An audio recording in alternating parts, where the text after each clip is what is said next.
네, 우리 오늘 함께 공부할 하나님의 말씀은 마가복음 10장 1절에서 31절 말씀입니다.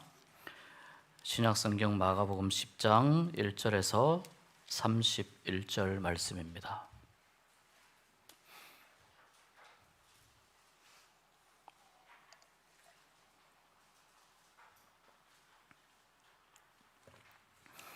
신약성경 70쪽 우리 한 절씩 교독하겠습니다. 예수께서 거기서 떠나 유대 지경과 요단강 건너편으로 가시니 무리가 다시 모여들거늘 예수께서 다시 전례대로 가르치시더니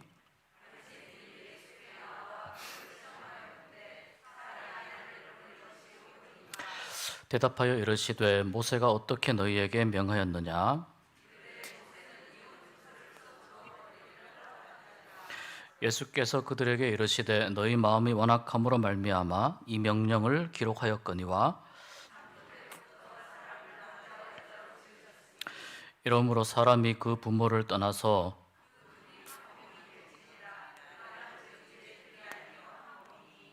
그러므로 하나님이 짝지어 주신 것을 사람이 나누지 못할지니라 하시더라. 이르시되 누구든지 그 아내를 버리고 다른 데에 장가드는 자는 본처에게 간음을 행하며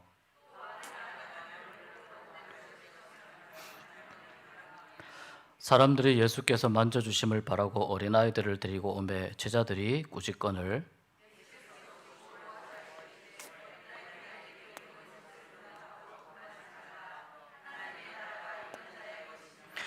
내가 진실로 너희에게 이르노니 누구든지 하나님의 나라를 어린아이와 같이 받들지 않는 자는 결단코 그곳에 들어가지 못하리라 하시고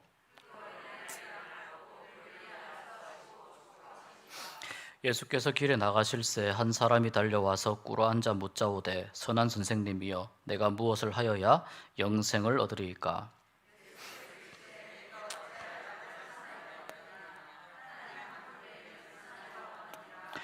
내가 계명을 안 하니 살인하지 말라, 간음하지 말라, 도둑질하지 말라, 거짓 증언하지 말라, 속여 빼앗지 말라, 내 부모를 공경하라 하였느니라.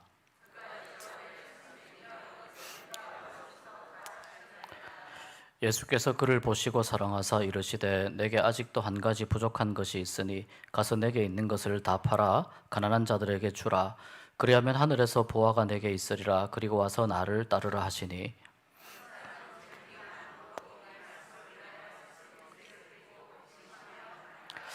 예수께서 둘러보시고 제자들에게 이르시되 재물이 있는 자는 하나님의 나라에 들어가기가 심히 어렵도다 하시니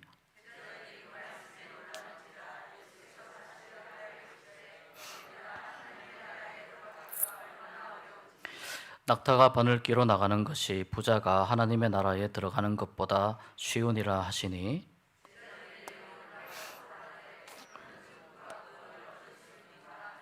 예수께서 그들을 보시며 이르시되 사람으로는 할 수 없으되 하나님으로는 그렇지 아니하니 하나님으로서는 다 하실 수 있느니라.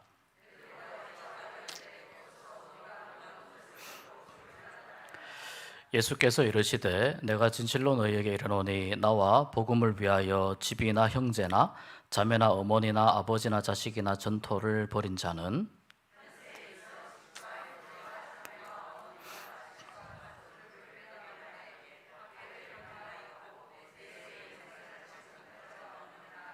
함께 그러나 먼저 된 자로서 나중되고 나중된 자로서 먼저 될 자가 많으니라.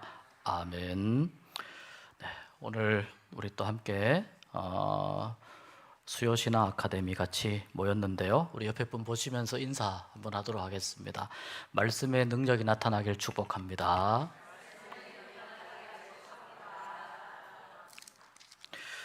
네, 오늘 제목을 논쟁을 통해 보이신 하나님 나라로 제목을 정했습니다. 오늘 이 말씀 앞에 사실은 조금 더 살펴보고 10장으로 같이 넘어가려고 하는데 우리가 지난주에 9장 32절까지 우리가 살펴보았습니다. 그리고 9장 33절부터 우리가 살펴보지 못했는데 이 내용 같이 하면서 오늘 읽은 말씀까지 좀 살펴보도록 하겠습니다. 이 9장 33절에서 37절을 보시면은 말 그대로 이제 누가 더 크냐, 누가 더 큰 사람이냐, 이런 질문이거든요. 제자들 사이에 누가 더 큰 사람인가에 대한 논쟁, 이것도 뭐 따지고 보면 논쟁이죠.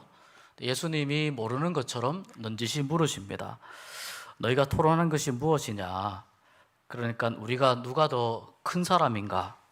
말하자면 뭐 어떻게 해야 될까요? 내가 좀 더 뭐 영향력 있는 사람, 또 내가 좀 더 뭐 비중 있는 사람, 이런 의미일 수 있을 것 같습니다.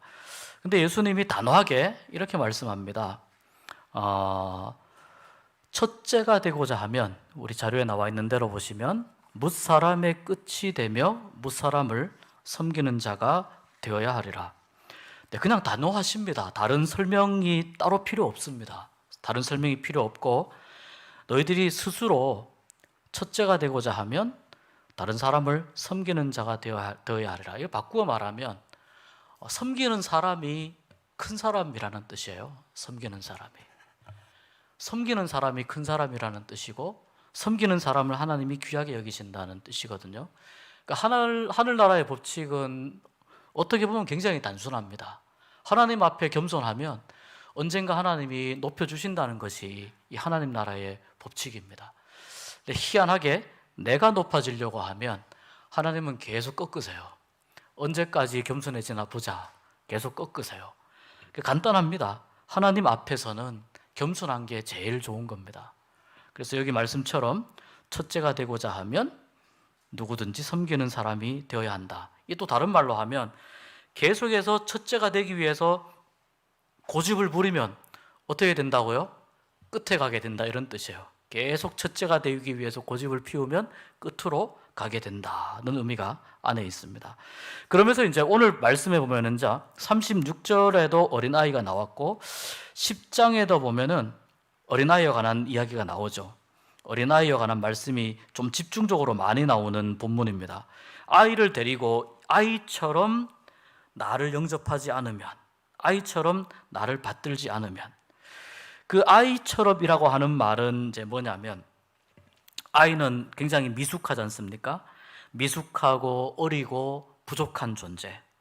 그런데 이 어린아이가 이 어린아이 하나를 영접하면, 이런 아이를 영접하는 것이 곧 나를 영접하는 것이다. 아이를 귀하게 여기는 것이, 그러니까 어느 집단에 있습니다. 어느 이 공동체가 있습니다. 또는 어느 마을이 있다고 치면 그 마을에서 아이 같은 존재는 가장 약한 사람이라고 볼 수 있거든요. 그래서 가장 약한 사람, 어린아이 같은 사람. 심지어 이때 당시에 이 아이들은 심지어는 사람 취급을 못 받으니까, 그러니까 우리가 이제 어린이날 지났지만 어린이라고 하는 존재가 우리나라에서 이게 공식적으로 밝혀진 거라고 해야 될까? 그 사람들이 어린이라고 하는 이 그 말에 대해서 방정환 선생님이 처음 이야기하면서 어린이의 중요성을 이야기했잖아요. 그 이전에는 우리나라도 쉽게 말하면 애들은 가라, 그거 아닙니까? 애들은 가라. 그러니까 그런 그 문화가 굉장히 오랫동안 인류 역사 속에서 아주 오랫동안 이어져 내려왔습니다. 그런 사람을 말하는 겁니다. 존재감이 없는 사람, 아무리 이야기해도 그 사람의 말이 먹히지 않는 사람, 약한 사람. 근데 그런 사람을 받아들이는 것처럼, 그런 사람을 받아들이면 예수님인 나를 받아들이는 것하고 똑같다라고 말씀하시는 거예요. 굉장히 그 하나님 나라의 법칙에 아주 단순하지만 굉장히 중요한 법칙을 이야기하고 계시는 겁니다. 약한 사람을 받아들이면, 약한 사람을 영접하는 건 귀하게 여긴다는 뜻이지 않습니까? 우리 교회뿐만 아니라 우리가 있는 곳이 약한 사람이 귀하게 여김을 받는 그런 곳이 되었으면 좋겠습니다. 그리고 우리가 또 그런 곳이 될 수 있도록 우리가 힘을 쓰고 애를 쓰고 노력하는 그런 우리의 마음이 되었으면 좋겠습니다. 어떤 거는요, 하나님의 말씀을 어떤 건 해석해야 되지만 어떤 건 있는 그대로 받아들이는 게 더 은혜가 될 때가 있습니다. 오늘 이 37절 말씀은 연약한 사람을 잘 받들어서 연약한 사람을 귀하게 여기라는 것이구나. 그러면 그 모임이 하나님 나라가 된다는 겁니다. 우리가 막 하나님 나라 천국을 이루어 주시옵소서 막 기도하지만 더 중요한 것은 이러한 그 말씀 하나에 순종함으로 인해서 하나님 나라를 맛볼 수 있다. 이런 이제 내용입니다. 그리고 38절에서 나오는데 이제 여기 보면 이것도 조금 난해주에 해당이 되기는 합니다. 조금 어려운 말씀이기는 합니다. 요한은 이제 예수님 제자 요한이죠. 그런데 이 요한이 사람들 중에 어떤 사람들을 보냐면 예수님의 제자는 아닌데, 예수님을 따르는 사람은 아닌데 예수의 이름으로 귀신을 쫓아내는 사람을 본 거예요. 그러니까 쉽게 말해서 우리하고 같은 편인 것 같진 않은데, 우리하고 좀 다른 편인데 예수의 이름으로 귀신을 쫓아내는 거예요. 아마도 그 사람들은 이 예수님과 제자들이 예수님의 이름으로 귀신을 쫓아내는 것을 보고 아마 흉내냈을 것 같습니다. 모방했는데 효과가 있는 거예요. 모방했는데도. 중요한 것은 모방이 아니라 그 사람들이 가지고 있는 예수님에 대한 믿음이지 않았을까라는 생각이 들거든요. 다 바꾸어 보면은 제자들이기 때문에 그 사람들의 믿음을 쉽게 생각할 수 있다는 거죠. 제자들이기 때문에. 우리는 예수님하고 가깝게 지내는데 니들이 감히 뭔데 우리 선생님의 이름을 함부로 들먹이냐? 니들이 뭔데 감히 우리 선생님의 이름으로 우리 주님의 이름으로 귀신을 쫓아낸다고 하느냐? 이런 의미가 안에 있는 겁니다. 그래서 하지 말라고 했다는 거예요. 자랑삼아 이야기합니다. 그런데 이제 예수님은 그 하지 말라고 한 걸 하지 말라고 이야기합니다. 다시 말해서 내버려 두라는 겁니다. 왜 내버려 두라고 하냐면 비록 우리 제자 집단에 포함되지 않았다 하더라도 그 사람이 예수님의 이름으로 내쫓았다, 예수님의 이름으로 쫓아내었다고 하면 결과론적으로 어떻게 됩니까? 하나님의 나라가 더 확장되는 거죠. 하나님의 나라가 더 확장이 되는 겁니다. 그래서 굳이 금하게 할 필요 없다. 여기서 좀 중요한 의미가 있습니다. 37절, 39절에서 37절 위로 올라가면 내 이름이라는 말이 나오거든요. 39절에도 보면 내 이름이라는 말이 나오는데, 여기서 말하는 내 이름은 어떤 의미냐면은 예수님이 쓸 때 내 이름이라고 하는 말은 믿음과 의지의 근거를 말씀하는 거예요. 예수님의 이름을 믿고 예수님의 이름 안에 내 신앙의 뿌리가 있다는 것을 의미하는 뜻에서 내 이름으로라고 말하는 겁니다. 그런데 제자들이 주의 이름으로, 38절에 주의 이름으로 이야기하잖아요. 이때 말하는 주의 이름으로 이 말은 그냥 제자들은 이 주의 이름을 귀신을 내어 쫓는 수단으로 보고 있어요. 예수님이 생각하시는 예수님의 이름과 제자들이 생각하는 이 이름 사이에 큰 차이가 있어요. 예수님은 예수님의 이름이 수단이 아니라는 거예요. 믿음의 본질이라고 이야기하거든요. 예수님의 이름이 믿음의 본질인데 제자들은 지금 자기가 무엇을 드러내는 데 있어서 필요한 하나의 도구로 예수님의 이름을 생각하고 있다는 겁니다. 근데 사실 예수님의 이름을 자기의 믿음을 드러내기 위한, 자기의 의로움을 드러내기 위한 수단으로 삼는 것은 인류 역사 속에서 계속해서 이어져 내려왔습니다. 우리도 이러한 유혹을 늘 우리도 만나고 있습니다. 나의 이름을 드러내기 위해서 예수님의 이름을 이용합니다. 나의 의로움을 드러내기 위해서 예수님의 이름을 이용합니다. 또 때로는 기독교 자체도 그냥 아무렇게 이용합니다. 교회도 이용합니다. 신앙도 이용하고 사람도 이용합니다. 이게 무슨 말이냐면 나의 의로움과 내가 이만큼 된다, 내가 이러한 믿음을 가지고 있다라는 것을 드러내기 위해서 사용을 한다는 거죠. 이게 때로는 사람들은 이러한 모습에 그냥 아무 말 않고 넘어갈 수 있지만 하나님은 이걸 다 보신다는 거예요. 신앙의 가장 중요한 알맹이는 뭐냐면은 예수의 이름이 나에게 어떤 의미가 있냐는 거예요. 내 목적을 이루기 위한 수단이냐, 예수의 이름이, 또 믿음이, 또 신앙이 내 목적을 이루기 위한 수단이냐, 아니면 예수님의 이름 자체가 내 삶의 목적이냐, 이 차이입니다. 제자들은 이 당시에는 예수님의 이름을 자기의 뜻과 목적을 이루기 위한 수단으로 생각한 겁니다. 예수님은 그것을 경계하시는 겁니다. 그리고 예수님은 우리를 따르지 않는 자는 우리를 반대하지 않는 자로 이해하십니다. 우리를 비록 따르지 않지만, 그러나 예수님의 이름으로 이렇게 하는 사람들은 우리를 반대하지는 않는 자. 아까 말씀드린 것처럼 그들의 믿음이 어떤 믿음인지 사람은 모르지만 예수님은 아신다는 거죠. 사람은 모르지만. 이것을 오늘 우리에게 적용하면 어떻게 적용할 수가 있을까요? 오늘 우리에게 적용하면 우리 안에 내가 사람들이 보기에는 정말 신앙생활을 잘하는 것 같아요. 사람들이 보기에는 신앙생활을 잘하는 것 같아요. 그런데 어떤 분은 신앙생활을 잘 못하는 것 같아요. 그럴 수 있거든요. 그런데 나의 믿음이 정말 좋은 믿음인가 하는 것은 하나님이 다시 한번 보셔야 된다는 거죠. 나의 믿음이 하나님께 인정받는 믿음인가, 좋은 믿음인가, 이것은 하나님께서 다시 한번 보셔야 된다는 거죠. 과부의 두렙돈도 마찬가지입니다. 과부의 두렙돈, 하루 한 끼 먹을 돈도 안 되는 돈을 과부가 정말 창피를 무릅쓰고 그 헌금함에 넣습니다. 예수님은 말씀합니다. 이 과부가 여기 있는 모든 사람 중에 가장 많은 헌금을 했다. 사람들은 그렇게 평가하지 않죠. 사람들은 그렇게 평가하지 않습니다. 여러분, 우리가 이런 믿음을 가졌으면 좋겠어요. 사람들에게 보이기 위한 믿음이 아니고, 그리고 나의 목적과 나의 의로움을 드러내기 위한 그런 예수의 이름이 아니고 정말 예수님의 이름 자체가 목적이 되는 그런 믿음을 우리가 가졌으면 좋겠습니다. 하나님이 이 믿음을 정말 기뻐하시리라고 믿습니다.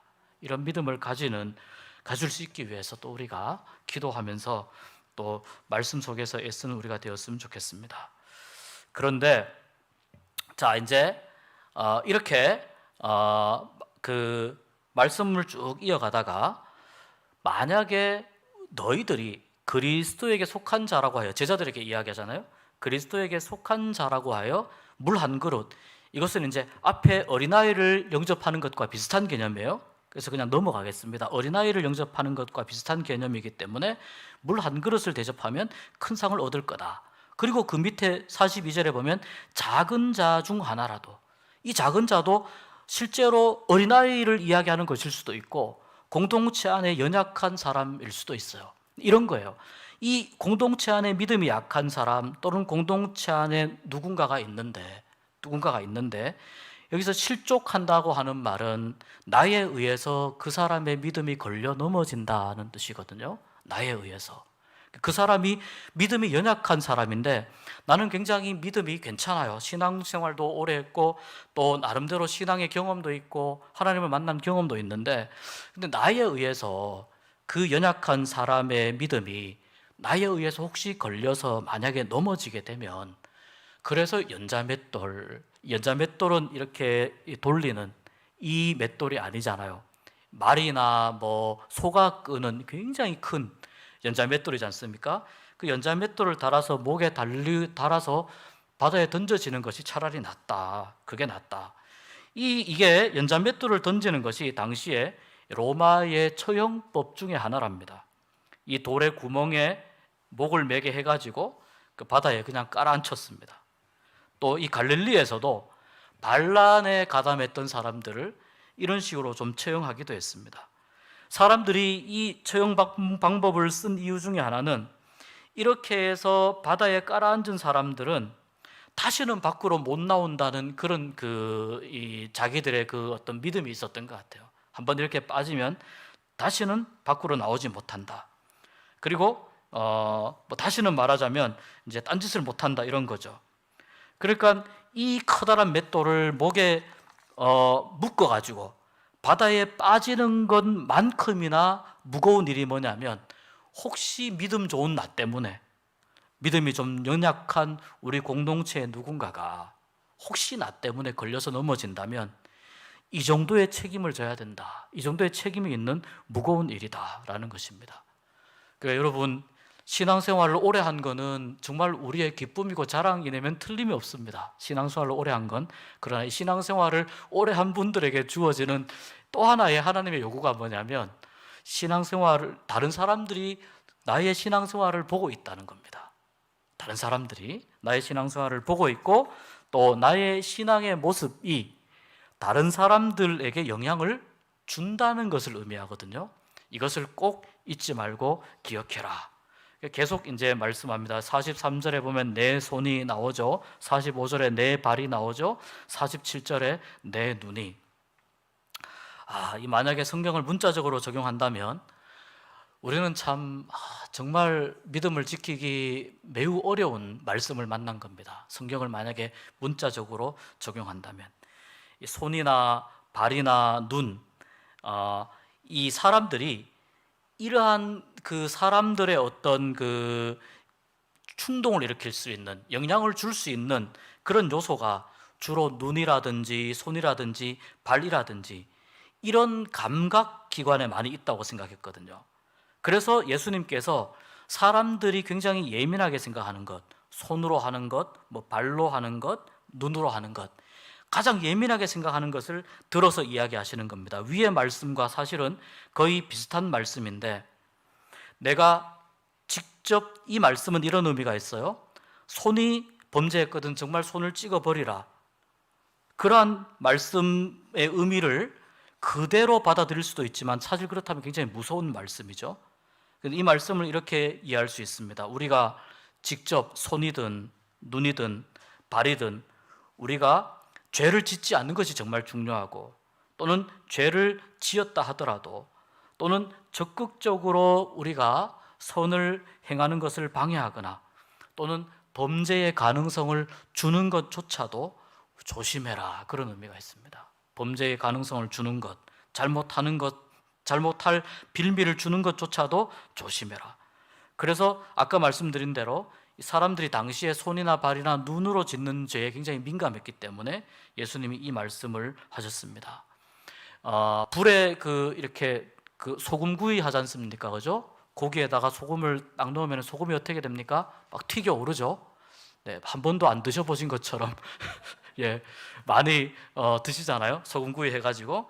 그렇게 이제 소금이 튀겨 오르는데, 오늘 이 말씀은 정말 이 제자들에게, 예수님을 지금 따르는 제자들에게 이야기하시는 것이잖아요. 그러니까 굉장히 강하게 경고하실 수밖에 없는데, 그렇게 소금불로 튀기듯이 소금 치듯함을 받는 것 같은 그러한 책임을 져야 되는 것이기 때문에 예수님을 따라오는 일에 대해서 매우 조심해야 될 것을 말씀을 하시고, 그리고 또 한 가지는 이제 50절에도 넘어와서 보면은 소금이 좋은 것이기 때문에 부패를 방지하지 않습니까? 또 한 곳에 두면 소금이 이렇게 결속력이 강해서 덩어리가 만들어집니다. 그래서 첫 번째는 소금이 이렇게 덩어리가 되는 것처럼, 또 소금이 하나님의 은혜를 의미하기 때문에 소금을 너희 안에 두고, 다시 말해서 이 하나님의 은혜를 너희 안에 두고 서로 화목하라, 서로 하나가 되라.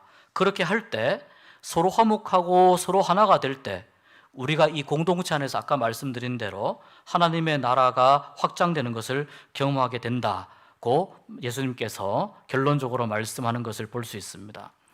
중간에 말씀하신 이 연자맷돌, 손, 발, 눈, 이러한 엄청난 죄와 범죄와 이 범죄를 예방할 수 있는, 이 범죄를 막을 수 있는 가장 큰 힘이 어디에서 나올까요? 너희 안에 소금을 두고 서로 화목하는 데서 나온다는 거예요. 너희 안에 무엇을 두고요? 하나님의 은혜를 두고, 하나님의 말씀을 두고, 하나님의 사랑을 두고. 너희라는 말은 무슨 뜻입니까? 공동체죠. 공동체 안에 하나님의 말씀, 하나님의 은혜, 하나님의 사랑을 두고 서로 화목할 때, 혹시 지체 중에 누군가가 걸려서 넘어지는 일도 막을 수 있고, 혹시 그렇게 해서 걸려 넘어졌다 하더라도 회복할 수 있는 기회도 주어질 것이고, 뿐만 아니라 눈이나 손이나 발로 잘못하는 범죄도 공동체 안에서 예방할 수 있게 된다는 겁니다. 그래서 뭐 그런 분들이 있습니다. 요즘 이제 교회 안 나오시는 분들, 가난한 교인들도 지금 이 150만, 200만 명, 심지어는 250만 명 시대라고 이야기하는데, 코로나 시대를 거치면서 과연 교회에 나와서 이렇게 앉아가지고 피곤하게 할 것 있냐, 이런 이야기하는 분들이 많아졌습니다. 그리고 사실 원래는 이러한 어떤 무교회주의가 항상 교회 전통 가운데 있습니다. 근데 제가 계속 말씀을 읽으면서 고민하면서 또 신학적으로 질문하면서 제가 느끼는 것은 무엇이냐면, 교회는 앞으로 우리가 살아가면서 이 교회라고 하는 영적 공동체는 훨씬 더 중요해질 것이다. 예, 그렇게 볼 수밖에 없는 그런 상황들이 계속해서 만들어지는 것을 봅니다. 교회가 정말 중요합니다.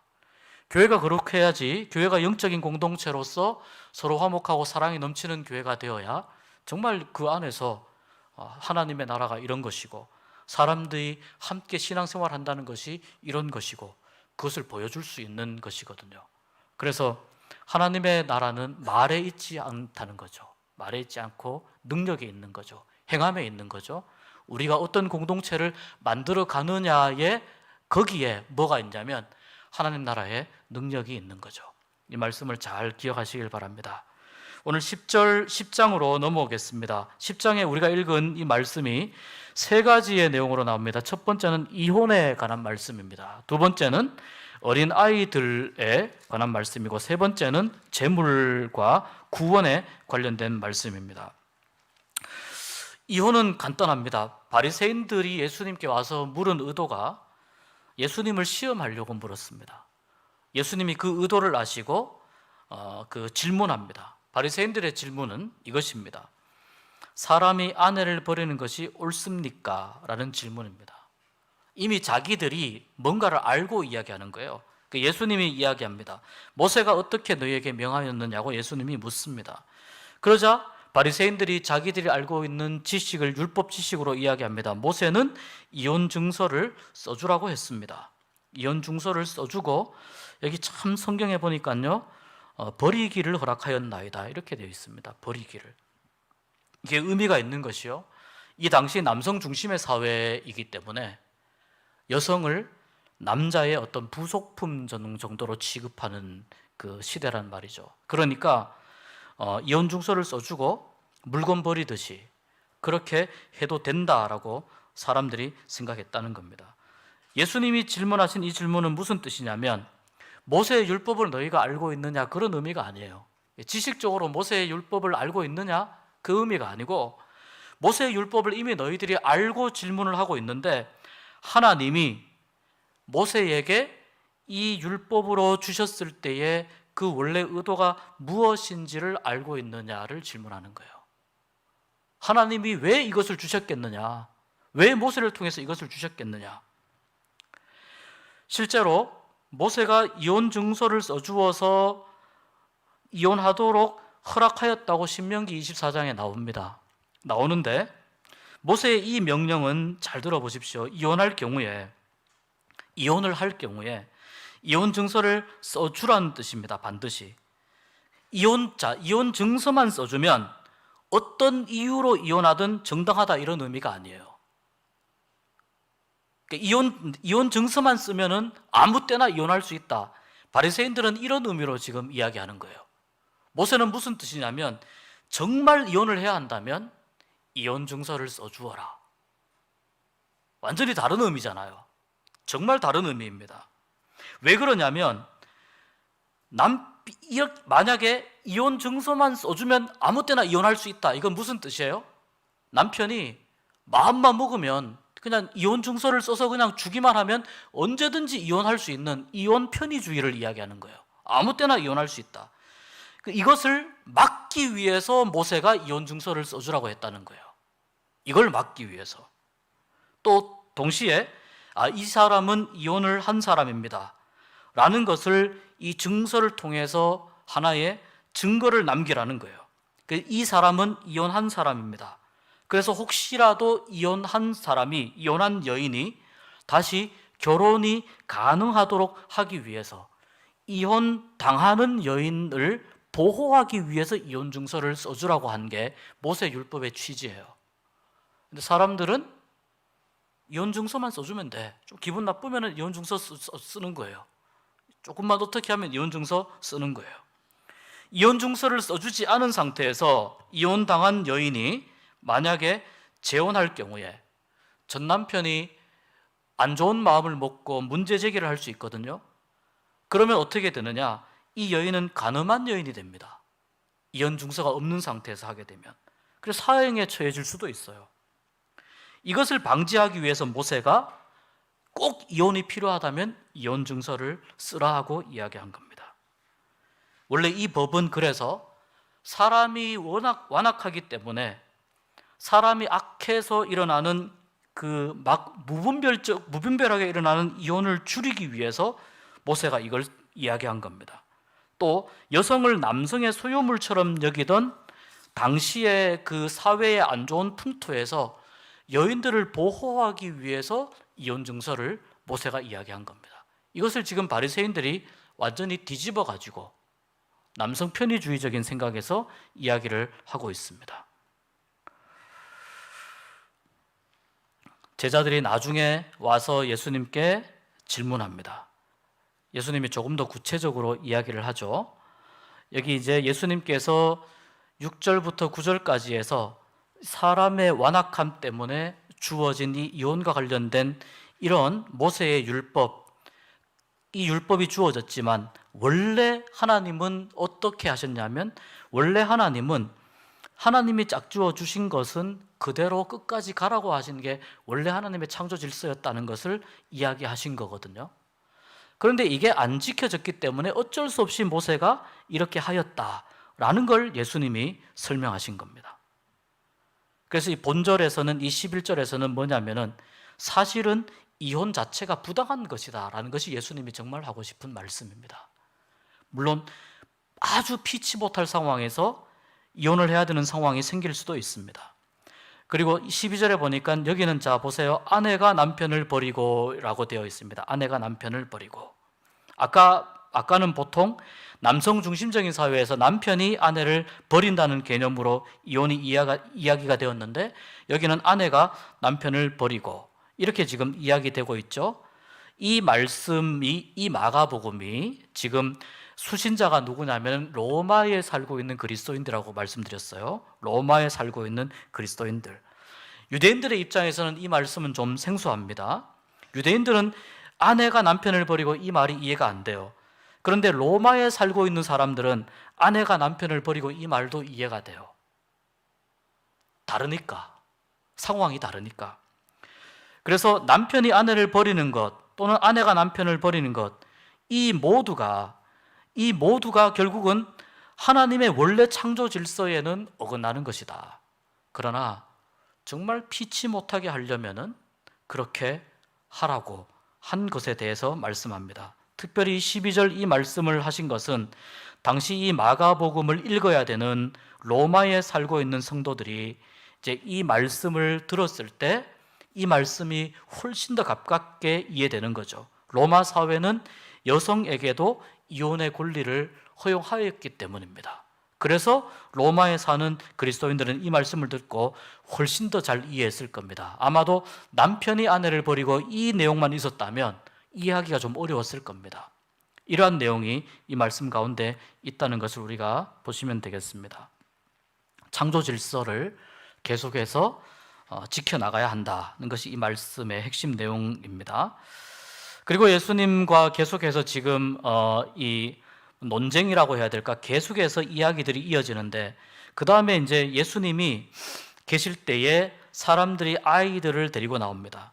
당시에는 이제 선생님들에게 아이들을 데리고 와서 아이를 축복해 달라고 하는 부탁이 굉장히 일반적인 겁니다. 나쁘지 않은데 제자들은 굉장히 막 화를 냈어요. 이유가 뭐냐면 아이들에 대한 이해 때문에 그렇죠. 아이들은 그냥 하나의 그 부속품 정도에 불과하다라고 하는 이런 이해 때문이기도 하고 그 다음에 또 한 가지는 지금 예수님이 너무 바쁘다고 생각했어요.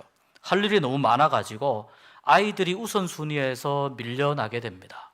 예수님이 할 일이 너무 많았기 때문에 아이들이 우선순위에서 밀려납니다. 그런데 우리 가정에서는 어떻습니까? 가장 우선순위가 누구예요? 아이들이죠. 가정에서 가장 우선순위가 자녀들입니다. 부모는 헐벗고 굶주려도 자녀들은 잘 먹이려고 하는 것이 부모의 마음입니다. 그런데 이 가정에서의 이 우선순위가 저는 교회에서도 적용이 되어야 된다고 생각을 해요. 그러니까 교회가 어린 아이들을 새롭게 발견하는 그런 그 시대가 돼야 된다고 생각합니다. 그러니까 교회에서도 아이들을 더 배려하고 교회에서도 아이들에 대해서 더 관심을 가지고, 그래서 예수님이 제자들을 꾸짖으시잖아요. 제자들을 막 꾸짖으십니다. 내가 얼마 전에 아이에 대해서 내가 교훈하지 않았냐? 내가 이야기하지 않았냐? 그런데 그때 이야기했는데도 지금 제자들이 아이들에 대해서 제대로 깨닫지 못하는 것에 대한 서운함도 있습니다. 아이들이 우선순위에서 밀려나는 것에 대한 서운함도 있습니다. 오늘 여기에서 본격적으로 말씀합니다. 하나님의 나라를 갖다가 예수님이 지금 적용을 시켜버립니다. 하나님의 나라와 어린아이를 지금 적용시킵니다. 이 어린아이는 어떤 의미입니까? 어린아이도 포함이 되고 어린아이의 특성을 가진 사람도 포함이 돼요. 그 아이와 같은 사람을 의미하는 거예요. 아이와 같이 미숙한 사람일까요? 아니죠. 아이와 같이 순수한 사람이죠. 아이와 같이 순종하는 사람이죠. 말씀에 순종하는 거죠. 하나님을 전적으로 의지하는 사람, 전적으로 의지하는 사람이 하나님의 나라를 소유하게 된다는 것이죠. 부분적으로 하나님의 나라를 의지하라는 것이 아니죠. 자녀들이 점점 커가면서 부모님들에 대해서 정신적으로 독립하는 건 좋습니다. 그런데 그렇게 독립함과 동시에 또 점점 더 어떻게 됩니까? 순종하거나 순수함이나 이런 것들을 점점 잊어버리게 됩니다. 살아가면서 시간이 지나면서 또 나이가 들면서 가장 안타까운 것 중에 하나는 왜 내 안에 순수함이 자꾸 사라지는 것일까에 대한 안타까움인 것 같습니다. 그래서 예수님께서 아이와 같이 하나님의 나라를 받드는 사람, 아이와 같이 순종하고 아이와 같이 순수하고 아이와 같이 하나님 말씀을 의지하는, 하나님을 신뢰하는, 하나님을 잘 받드는 사람이 하나님 나라에 들어가게 된다라고 말씀하고 있습니다. 우리가 기도할 때 이런 기도를 꼭 했으면 좋겠습니다. 우리 공동체를 위해서도 기도하지만 나 자신을 위해서 기도할 때는 내가 계속해서 순수한 믿음을 가지게 하여 주십시오. 순수한 믿음이 회복되게 하여 주십시오.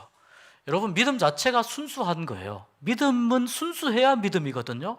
믿음은 안 순수하면 믿음이라고 보기가 어려워요. 계산적이면 믿음이라고 보기 어려워요.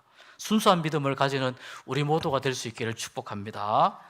네, 마지막 17절부터 재물이 많은 사람이 예수님께 찾아옵니다. 재물이 많은 사람이 찾아와서 무엇을 하여야 영생을 얻으리까? 라고 질문합니다. 자, 이것은 이런 뜻입니다.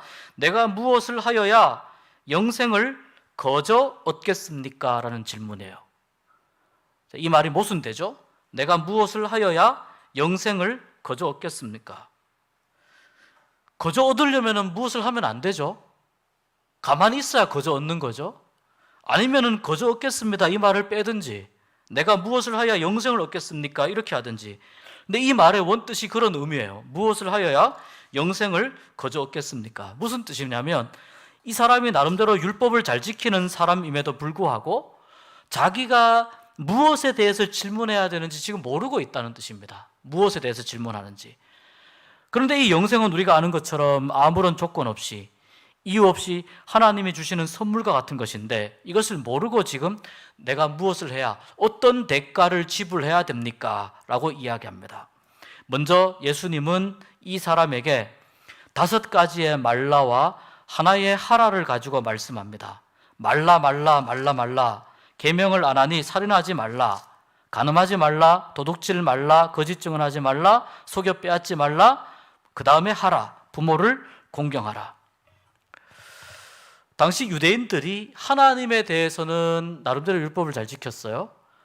그런데 이 율법은 사람에 대한 율법이죠. 사람에 대한 율법은 당시 유대인들이 좀 소홀한 게 있었습니다.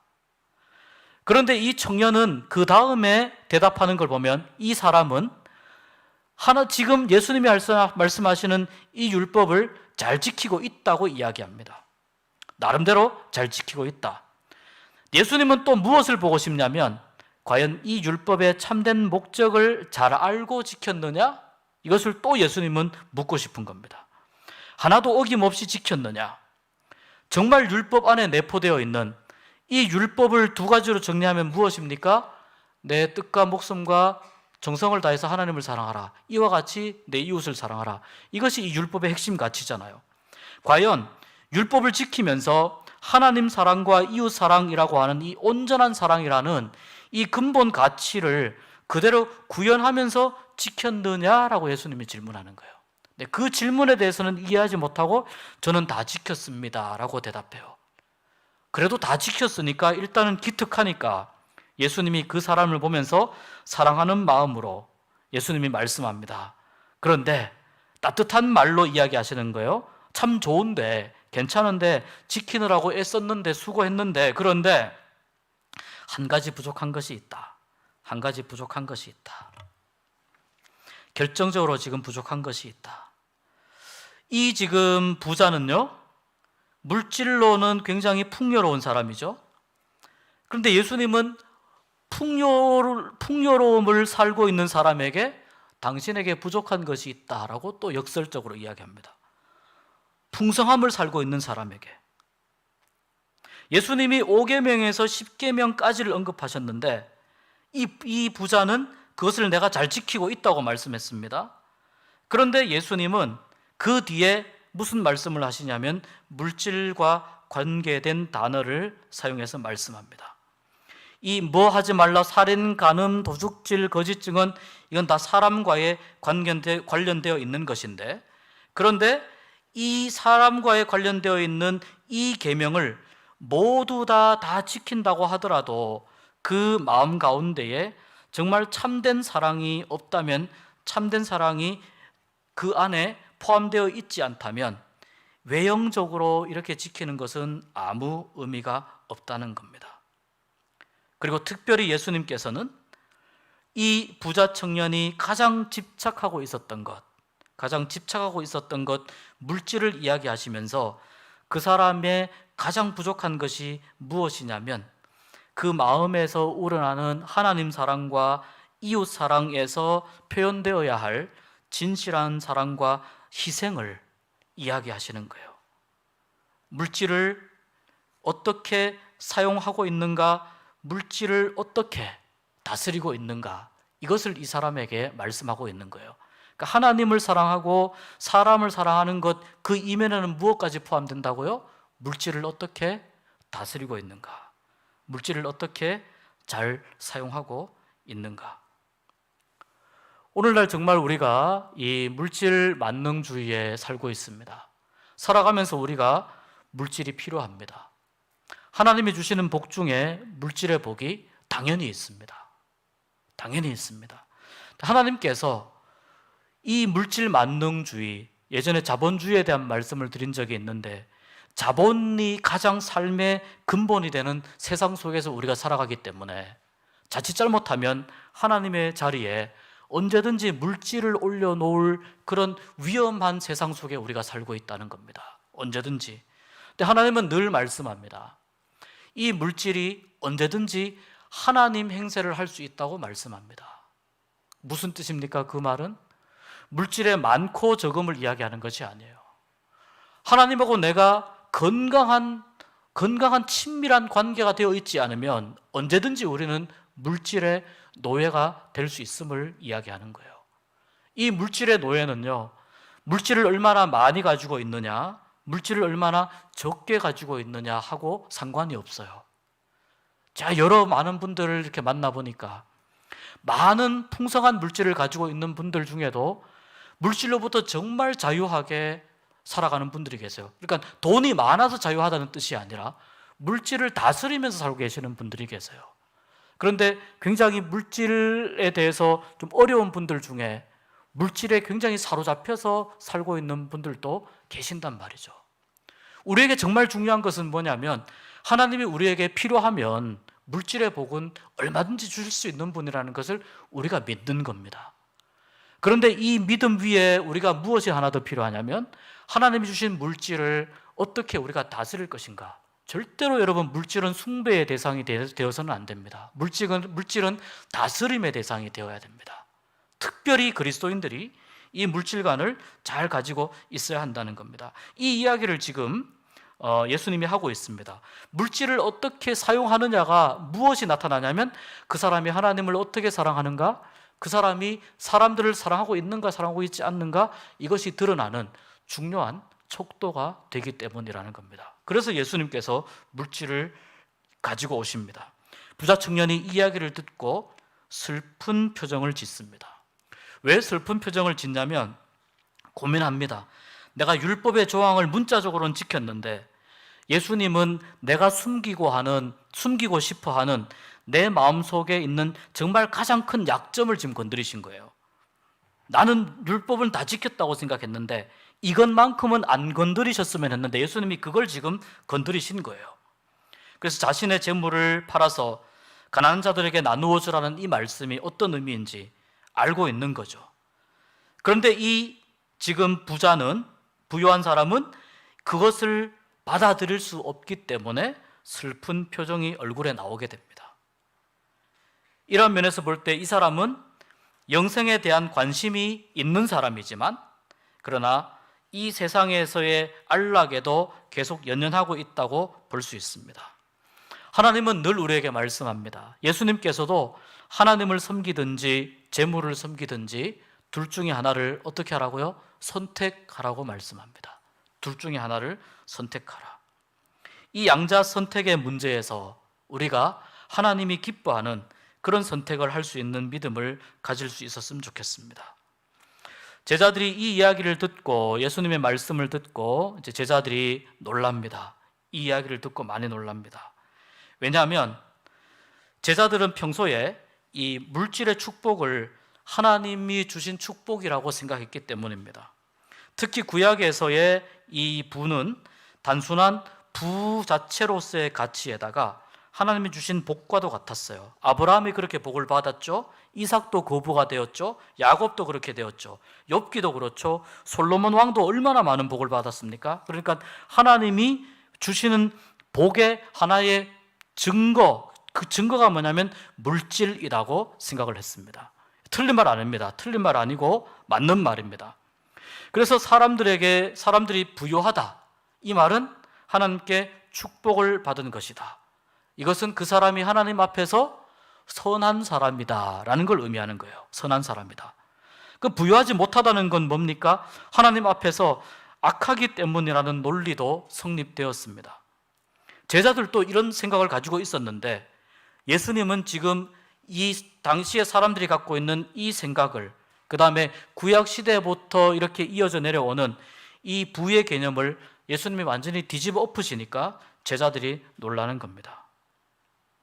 많은 그리스도인들 사이에서 오늘날에 보면 눈으로 보이는 이 부를, 물질적인 부를 하나님의 축복의 오직 유일한 증거로 여기는 분들이 있다면 그것은 잘못된 것입니다. 유일한 증거가 아닙니다. 그렇다면은 모든 것이 물질로 인해서 다 결정이 되고 모든 것이 물질을 기준으로 다 판단이 되는 것이겠죠. 그리고 그렇다면은 내가 물질의 축복을 받지 못하고 있으면 나는 하나님으로부터 복을 받지 못했다, 이렇게 생각할 수 있다는 거죠. 이러한 그리스도인들이 갖고 있는 생각을 하나님은 바꾸라는 겁니다. 하나님의 축복은 첫 번째, 물질의 축복을 포함합니다. 물질의 축복을 포함하는 영적인 축복까지 같이 있다는 것을 우리가 이해를 해야 됩니다. 그래서 우리에게 얼마나 많은 것이 주어져 있는지에 앞서서 내가 어떻게 이 물질을 다스리는 사람인가에 대해서 하나님 앞에서 생각해 보아야 한다는 겁니다. 이렇게 말씀하면서 예수님이 계속해서 부에 관해서 말씀합니다. 낙타가 바늘기로 들어가는 거, 이게 너무 유명한 이야기이지 않습니까? 당시에 예루살렘 성에 이렇게 그 조그만한 바늘기로 그 이야기되는 문이 있었답니다. 근데 이 문이 하도 작아가지고 낙타는 도저히 들어갈 수 없는 문이랍니다. 너무 작아가지고. 그리고 사람들도 이 문을 들어가려면은 기어서 무릎을 꿇고 기어서 들어가야 된답니다. 겸손해야만 그 문을 들어갈 수 있다는 겁니다. 그 사람들이 이 바늘기라는 말을 들을 때 예루살렘 성에 있었던 이 문을 많이 생각할 수 있다는 거죠. 그 다음에 이 낙타는 밧줄이라고 하는 말하고도 같은 그 비슷한 의미가 있거든요. 그렇다면 자 보십시오. 밧줄이 바늘길을 통과하는 것도 불가능하지 않습니까? 밧줄이 어떻게 바늘길을 통과합니까? 그러니까 결국은 낙타가 바늘길을 통과한다, 밧줄이 바늘길을 통과한다, 또는 낙타가 바늘귀로 일컬어지는 그 문을 통과한다. 이 모두가 자체가 다 불가능하다는 것을 말씀하는 거예요. 예수님은 불가능하다. 그러나 사람이 생각할 때는 밧줄이 바늘길을 통과하는 것, 낙타가 바늘기 문으로 들어가는 것, 또는 낙타가 그냥 바늘기 자체를 통과하는 것 전부 다 불가능하지만 하나님은 어떤 분이냐? 모든 것을 다 하실 수 있는 분. 부자 스스로 또는 물질의 지배를 받고 있는 상태에서는 구원을 얻을 수 없다 하더라도 하나님은 그 누구에게도 구원의 문을 공평하게 열어주시는 분이시기 때문에 하나님의 절대 구원의 그 은혜 가운데에서 오직 하나님을 의지하는 믿음으로만 우리가 구원받을 수 있음을 다시 한번 말씀하고 있습니다. 그래서 물질과 하나님의 전능하심과 구원의 관계에 대해서 예수님이 계속 말씀을 하고 있고요. 그 뒤에도 보면은 이제 예수님을 위해서 이렇게 이야기하니까 이제 베드로가 하는 이야기가 그 이야기예요. 우리가 모든 것을 버렸습니다. 물질에 대해서 예수님이 지적하시니까 우리가 모든 것을 버렸습니다. 예수님이 말씀합니다. 버린 건 참 잘했는데 그러나 우선순위가 있다.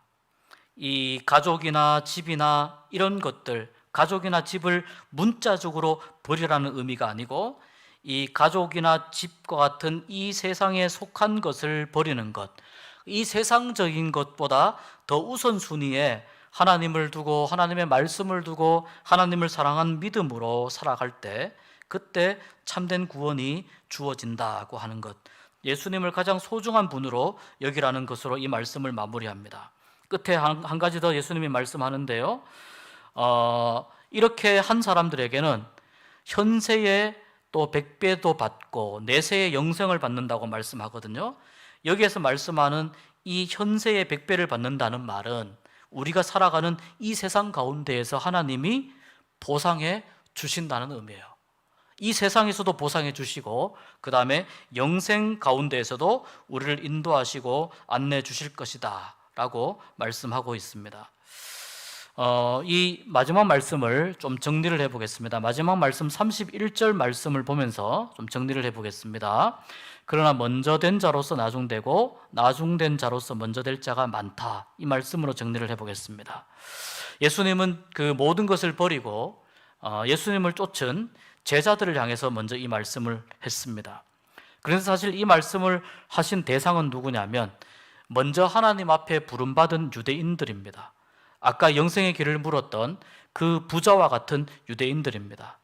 그들은 하나님의 계명을 충실히 지킨다고 그렇게 생각했지만 유대 종교 지도자들은 하나님의 계명을 충실히 지킨다고 생각했지만 그러나 그들은 율법을 형식적으로만 생각하고 예수님을 거부해서 먼저 부름을 받았지만 나중된 사람들이 되었습니다.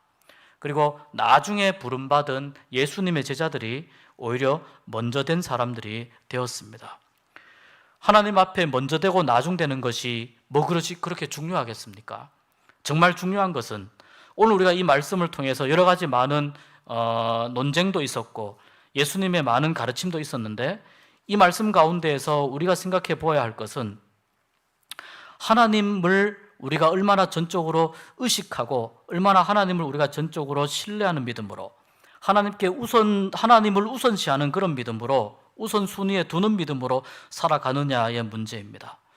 우리의 믿음을 방해하는 수많은 것들이 있는데요, 우리의 믿음을 방해하고 우리의 믿음이 또 무너지기를 그렇게 방해하는 이 수많은 요소들을 우리가 계속해서 그 요소들과 싸워서 이겨야 됩니다. 이것이 우리의 영적 전쟁이에요. 내가 누구와 싸워서 이기는 것이 아니고 내 스스로 내 믿음을 계속해서 지켜가기 위해서, 싸워 이기기 위해서 우리는 교만하고자 하는 유혹에서도, 먼저 되고자 하는 유혹에서도 이겨내야 되고, 또 때로는 우리는 내 안에 있는 믿음의 정말 본질이 무엇인가에 대한 질문 과정에서도 이겨내야 되는 것이고, 또 분쟁과 갈등 가운데에서도 우리는 이겨내야 되는 것이고, 그리고 율법을 형식적으로 지키는 이런 형식적인 믿음과도 싸워서 우리가 이겨내야 됩니다. 이러한 우리의 믿음을 만들어가는 이 영적인 전쟁을 우리가 잘 감당함으로 인해서 정말 하나님께서, 주님께서 말씀하시는 먼저 된 자가 나중되고 나중된 자가 먼저 되는